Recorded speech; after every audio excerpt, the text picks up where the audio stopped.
Bonjour à tous, bienvenue dans l'interview. Notre invité aujourd'hui, c'est Didier Gauzoin, ministre bruxellois de l'Emploi. Bonjour Didier Gauzoin. Combien de Bruxellois seront exclus du chômage au 1er janvier 2015, Didier Gauzoin?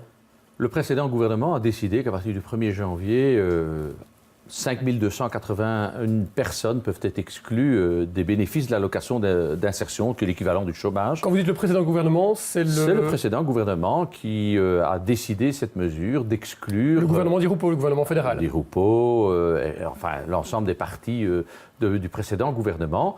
Et cette mesure est bien entendu soutenue et relayée par l'actuel gouvernement. Donc 5 281 personnes vont être exclues, je dirais, de l'encadrement et vont se reporter vers le CPS.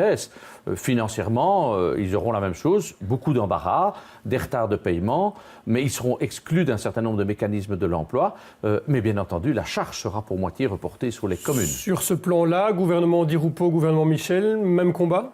C'était une très mauvaise mesure parce que, bien sûr qu'il y a des fraudeurs et il faut faire la chasse aux fraudeurs et moi, comme ministre de l'Emploi, je ne tolérerai pas les abus. Mais ici, comme on dit qu'il y a par exemple 20% de chômeurs, on élimine tout le monde en étant sûr de viser la cible. Ça n'est pas très sérieux. Je pense que la situation économique et sociale n'autorise pas ce genre d'exclusion. Est-ce que vous avez les moyens de reporter ou d'adoucir cette mesure du fédéral? J'ai demandé au fédéral, je leur ai dit attention, vous ne vous rendez pas compte de ce que vous faites parce que ce que vont vivre un certain nombre de familles et de personnes qui ne s'attendent pas non plus à cette situation, ça risque de faire mal. Et donc j'ai demandé qu'il y ait un report et une analyse pour que véritablement on vise ceux qui sont des éventuels tricheurs, des éventuels fraudeurs, mais pas viser tout le monde. On vous a déjà répondu ?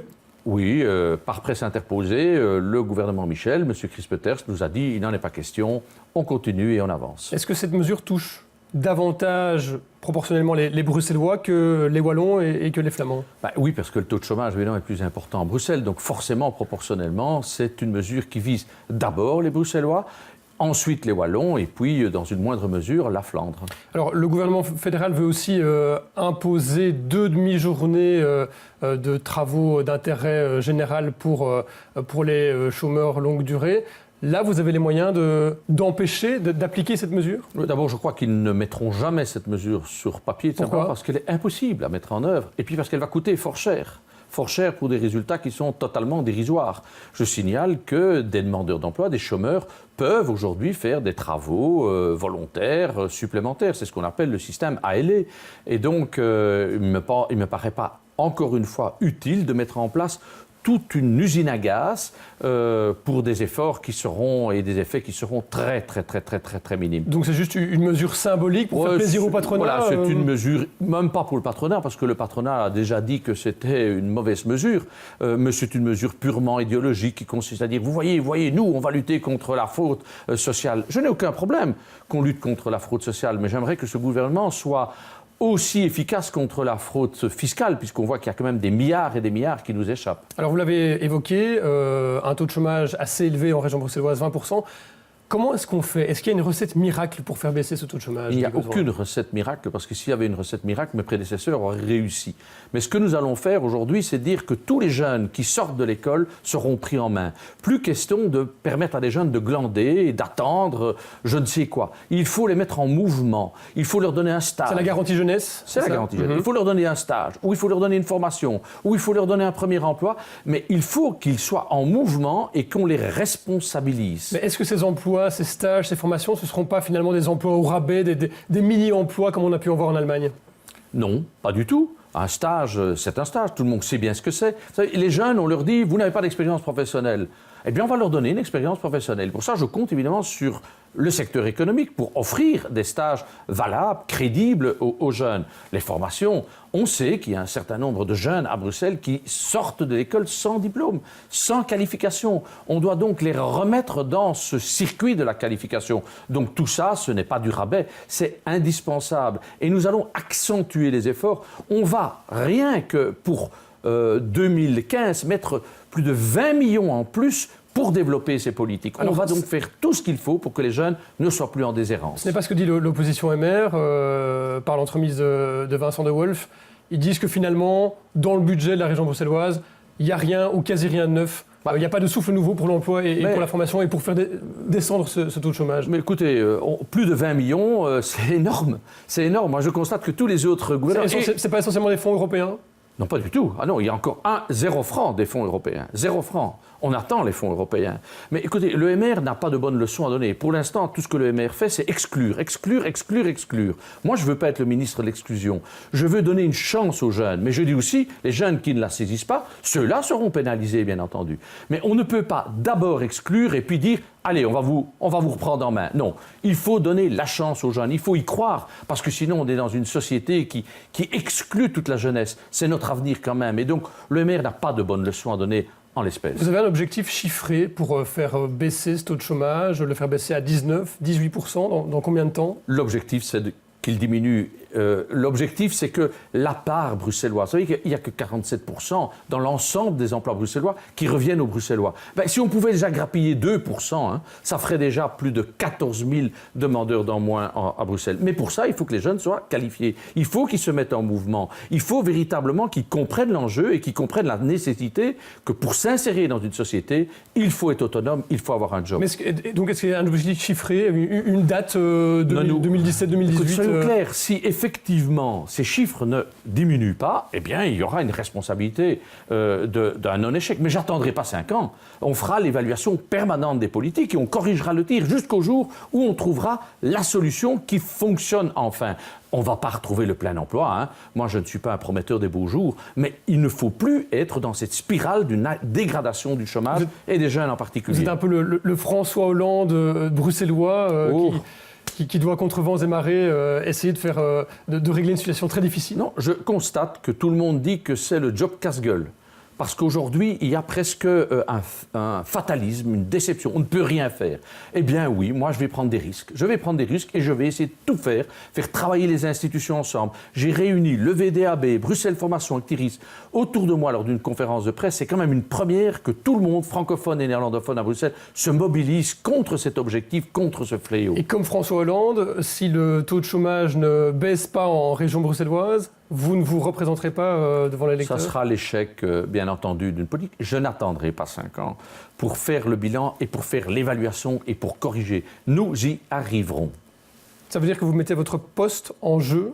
Mais bien sûr, mais c'est ça la politique, c'est se mettre en danger. Moi, je ne suis pas là pour le confort. Je sais que c'est difficile, je sais que c'est casse-gueule, mais précisément, c'est ça la politique, c'est oser prendre des défis et essayer de les relever et tenter de réussir. Bon, il n'y a pas de raison qu'on soit dans un défaitisme total. Ou alors, c'est à désespérer et arrêtons de faire de la politique. Arrêtons même de dépenser de l'argent pour former les jeunes en se disant, de toute façon, ça ne sert à rien. Non, ça n'est pas mon état d'esprit. Est-ce qu'il y a des mauvaises surprises pour les Bruxellois dans le budget du gouvernement ? Je pense notamment à la déductibilité des titres-services. Est-ce qu'on va la baisser comme en Wallonie ?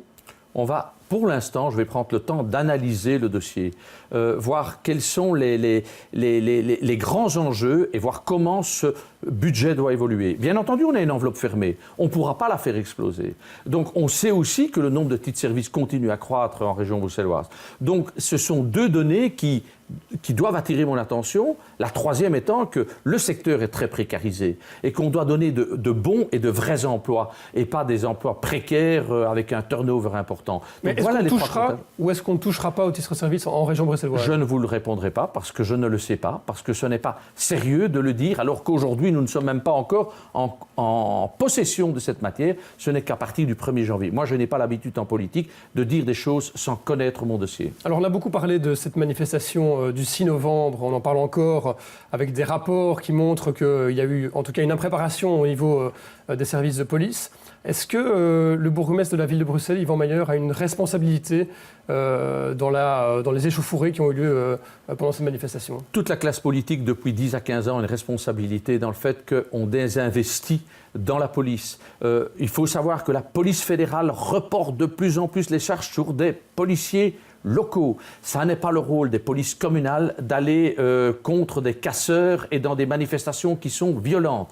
La police fédérale a désinvesti. Ce n'est pas le fait de ce gouvernement, c'est le fait aussi des gouvernements précédents. D'une part, ce gouvernement-ci Qu'est-ce qu'il vient de décider? Il vient de décider de diminuer de 2% toutes les dotations aux zones locales. Et en même temps, il demande de plus en plus aux zones locales de se substituer au fédéral. Il faut, si ce gouvernement prétend faire de la sécurité une de ses priorités, il faut que ce gouvernement NVA et maire revoie sa copie en redonnant les moyens aux polices locales. Mais est-ce que ce n'est pas la région bruxelloise qui, à un moment, devrait prendre la main lors de ce type de grands événements dans la capitale? Non, parce que ce sont des manifestations à portée nationale, voire internationale, et c'est de la responsabilité de l'État fédéral. Il n'est pas normal que l'État fédéral désinvestisse, par exemple, pour protéger des ambassades qui sont délicates, dangereuses, à risque. Ce n'est pas le rôle des polices locales. Nous avons un travail de proximité, d'écoute avec les citoyens, de lutte et de sécurisation de nos quartiers. Nous ne sommes pas là pour faire ce que doivent faire les polices fédérales. Alors on va un peu parler aussi de survol de Bruxelles. C'est un dossier sur lequel vous avez beaucoup travaillé lorsque vous étiez ministre de l'Environnement. La ministre actuelle de l'Environnement, votre collègue au gouvernement, Céline Frémaux, laisse le temps pour l'instant, ne demande pas d'astreinte au gouvernement fédéral alors qu'elle le pourrait depuis le 1er novembre. Vous approuvez cette décision? À sa place, vous n'auriez pas réclamé des astreintes au gouvernement fédéral? À sa place, je n'aurais pas réclamé des astreintes par rapport à ce jugement-là. Pourquoi? Non, parce que je pense que si le gouvernement corrige l'erreur du plan Wathelet, c'est un point d'engranger. Mais ceci étant, nous sommes clairs... Mais le gouvernement a un peu tardé quand même. Bien entendu, oui, mais enfin, le précédent aussi a tardé. C'est insuffisant. Si on s'arrête là, ça sera un échec pour Mme Galland. Parce qu'en réalité, on ne revient qu'à une situation qui est pourrie depuis 10 ans. Il est temps d'avoir des mesures structurelles. Et donc, ce que moi j'attends, c'est que dans les 2 mois qui viennent, il y ait de réelles mesures et pas simplement le retour en arrière. C'est ça la deadline, 2 mois? Et après, le temps d'implémenter les nouvelles dispositions. Je pense qu'en 2 mois, le gouvernement fédéral actuel doit être capable de faire des propositions, ou alors il n'est pas capable, et il sert simplement à remettre les pendules à une date antérieure. Et s'il n'est pas capable, qu'est-ce que le gouvernement bruxellois fera à ce moment-là? Mais s'il n'est pas capable, il y a toujours mon arrêté. Et mon arrêté, nous comptons bien continuer à l'utiliser pour sanctionner les abus et les infractions sur quelques quartiers que ce soit à Bruxelles.